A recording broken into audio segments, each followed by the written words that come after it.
Hello po mga ka-learners 'no, andito na naman po tayo para sa panibagong tips na i-shi-share ko po sa inyo po. Ito po ay tungkol sa, kapag, tayo ba ay naka or paano po natin malaman 'pag tayo po ay naka-shadow ban sa Facebook 'no, sa ating account 'no. Wag na po nating patagalin at, umpisahan na po natin dito.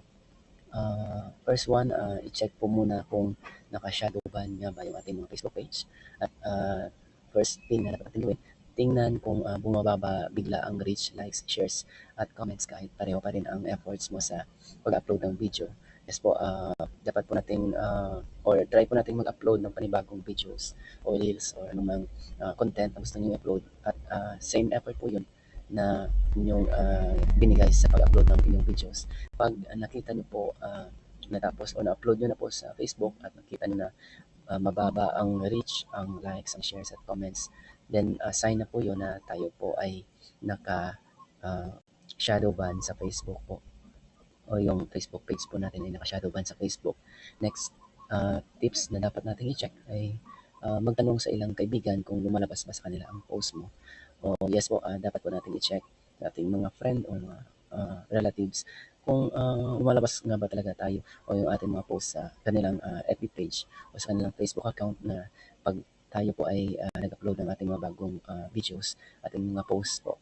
Or siguro po puwede niyo ring, humiram or, mag-ask assistance lang sa inyong mga kakilala na may Facebook page at, try niyo po na i-search yung inyong, bagong post na ipinost, na mga videos 'no, at doon niyo po, malalaman kung hindi po pinapakita ni Facebook yung inyong mga bagong upload.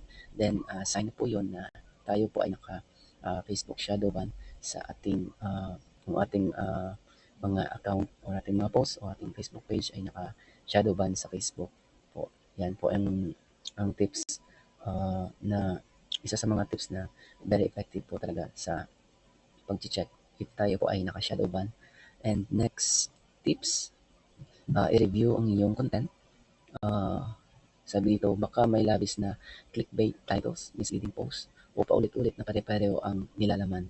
Yes po, isa po sa mga rason kung bakit Facebook ban o shadow ban po tayo sa Facebook ay yung, pare-pareho po yung pinopost natin na video o anumang mga content na in-upload natin sa ating mga Facebook page. O, dapat po hindi paulit-ulit yung mga, context, yung mga video or yung mga, gusto niyong i-share sa mga audience niyo po. Dapat po, hindi po pare-pareho yung mga, video, yung mga uploads, yung mga photos. Dapat po may changes, konting changes po sa ating mga panibagong upload po.